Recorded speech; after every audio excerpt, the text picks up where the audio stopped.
Hey, welcome back to another video. This is part 2 of the DIY Overland military trailer conversion. Make sure to check out the previous video if you've missed it, where I went over basically picking up the trailer, doing first impressions, some disassembly. We also tackled the underside rust on the trailer. Today I'm going to do some welding and metalworks. First thing to tackle is building this back gate. This is kind of a tub style construction of a trailer, so there's no doors to it.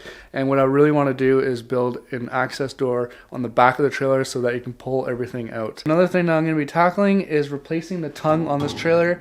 As you see in the previous video, when I took the hitch extension off, it's pretty Swiss cheese here, and I'm really not comfortable using that for the future of this build. I'm going to be welding on a new 4-foot long 2-inch receiver. I have a strict budget for this project, and so I'm really trying to keep costs low, but also wanting to build something that is quite robust and capable off-road and off-grid. So here we go. You're not going to want to miss it. Let's get into it. Just a quick reminder, this project is not sponsored, so I'm building this on my own dime and dollar. So if you can and you want to show some support, please just hit that subscribe button. Something like over 90% of you aren't, and so just hitting that subscribe button does go a long way. Thank you. Let's get into it. Now I'm going to start looking at how I'm going to build this gate for the trailer, for the back of the trailer. And I decided that I'm going to do a gate instead of a tailgate, just because I already have this big bumper here, and getting hinges to fit where it pivots down will be difficult, and I just like the idea of a gate better because it's a little bit more versatile.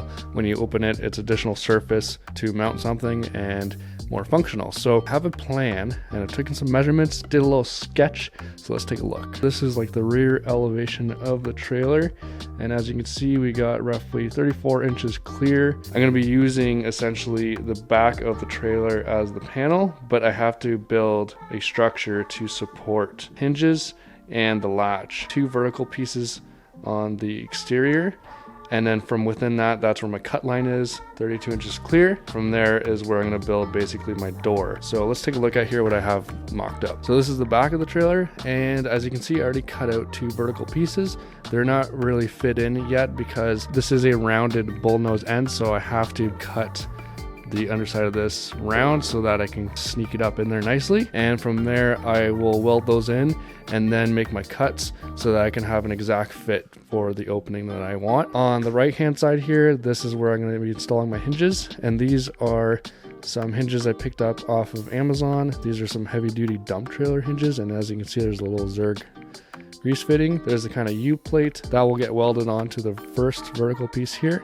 I have 2 of them, and then this extra piece here on the end that will get welded onto the door itself. And then on the latch side, I have a small stainless steel clasp latch thing here that'll get latched shut nice and tight to the frame. Now the reason why I'm building a frame is that this is all just sheet metal, and so I need to support the edges and the perimeter that I will be creating as an opening, because I don't want the sides to splay out. There's no really good support besides this thick stuff at the top and the bumper and the frame at the bottom. So what I'm doing is basically welding and bridging those 2 strong points, and that'll allow me to build a nice perimeter box out frame for the door. Sounds a little complicated, but it'll make more sense once I have it all kind of built up and mocked up. So here we go.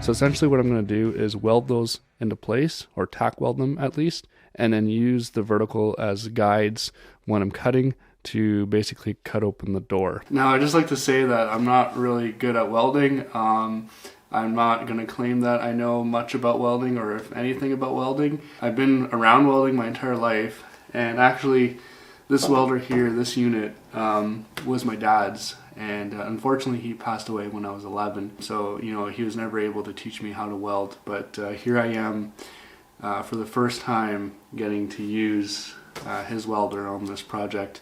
I'm just excited to use a piece of tool that I've been wanting to use for a really long time and never really got the chance or had enough courage to try it. So here I am. I'm going to use, it's just stick welding. This is a TIG welder as well, but I'm not getting into that. I'm just doing some good old stick welding for today. So yeah, here we go.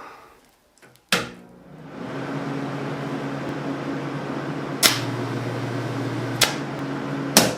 that was kind of a fail. It'll probably help if the ground wire was tight. Yeah. I don't think that's going to do me any favors now, is it? Hey, got the ground fixed. I snapped the bolts, put a new one in.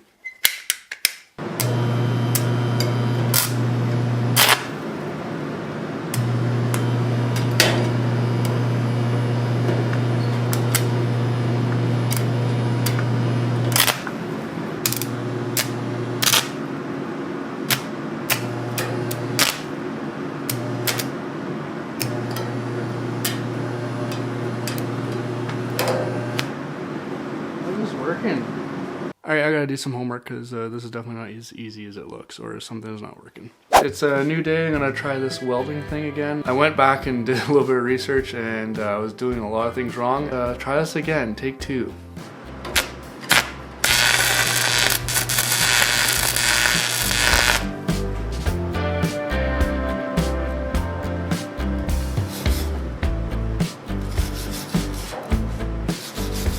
Okay, here I am showing my welds on the internet. This is just tack welded into place, just the 2 verticals.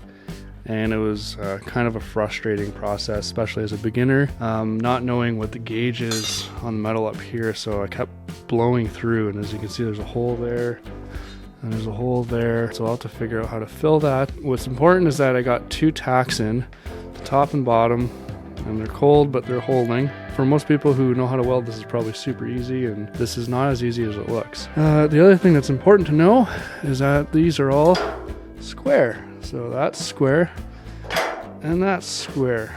And I have exactly 32 inches wide as an opening, so I can build a square gate piece. Definitely need to practice my welding so I can clean all this up on all 3 sides better and figure out how to fill that in. I don't think should be too of an issue, but it's trying to get this thicker gauge metal welded to this thinner gauge metal, which is a problem and difficult to complete. But it's a learning process, and that's why we do these things, right? So yeah, that's the progress so far.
Okay, so I've gone ahead and welded the vertical pieces a little bit more into the trailer. As you can see, that fits in nicely, and essentially I am about ready now to cut the trailer open and start creating this door panel. So let's go ahead and do that.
Alright, so that's pretty much the gate finished. Don't look at the welds too closely.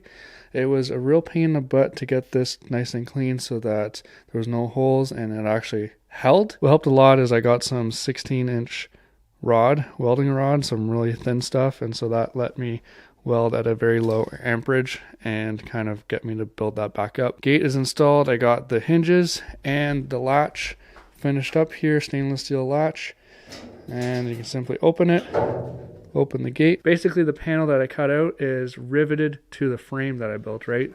And sandwiching it in nice and tight, and then that makes it a nice little door, which that we can close shut and lock if we need to. So that looks pretty good, ready for paint. Let's move on to the next thing. Remember to wear your glasses, goggles, even a face mask if you are grinding. I had to take a week off of this trailer because I had to get a piece of metal out of my eye that got lodged in while I was grinding.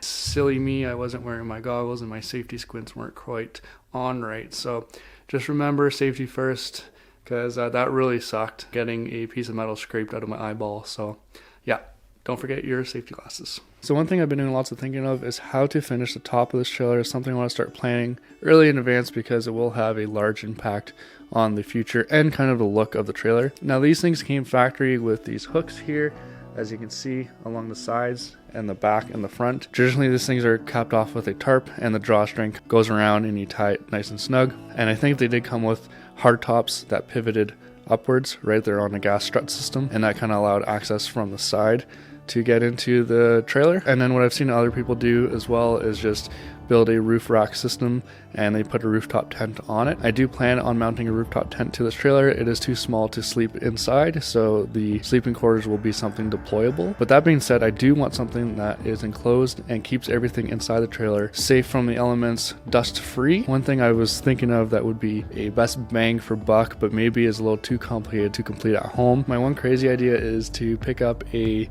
cheap contractor's cap off of a quarter-ton truck or for a quarter-ton truck like a Ford Ranger or a Colorado. And so if it's a 6-foot bed length, it will actually fit perfectly lengthwise. The widthwise would be a little bit too wide, but my plan would be to chop the cap down the middle and then kind of rejoin it in the middle and modify the back door so that it fits nice and snug to the narrower base of the trailer. I'm not sure how exactly that would look. I want this thing to look good and not look too Frankenstein-y. The other thing I'm worried about is if I put up too much weight up high, this thing will become tippy, and so that's something to consider. So let me know what you think in the comments. I do want to build a top for this.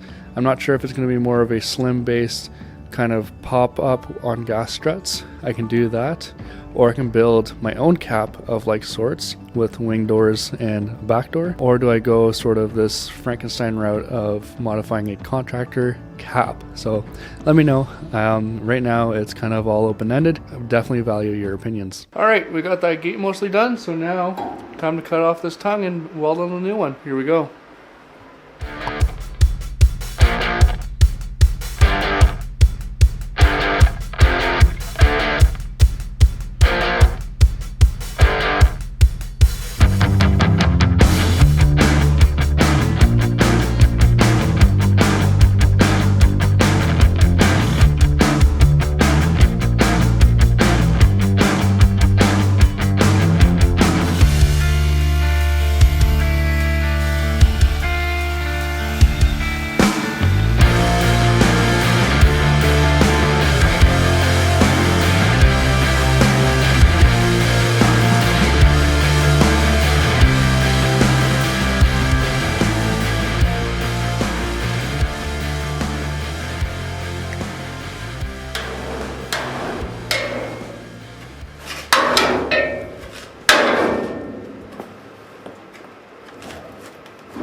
I don't think she was exactly straight anymore either.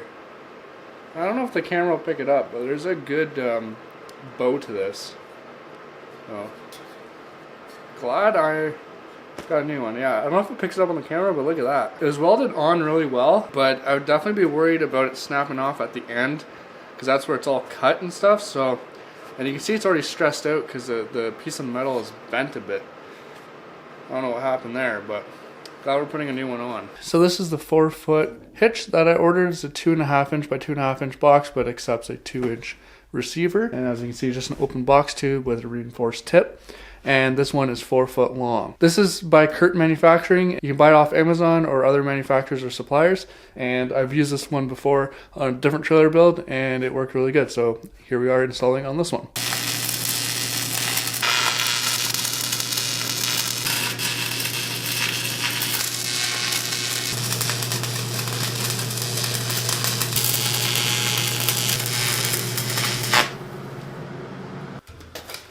Well, that's the hitch tongue extension tube thing installed. Looks pretty good, and I'm pretty happy with the weld, so this thing should hold. I will do the welding underneath at a later date when I can get the trailer into position and stuff like that, but most of the metal work done for now, and now we're going to move on to some more exciting and less dirty stuff. So make sure to stay tuned. Thanks for watching, and on to the next one.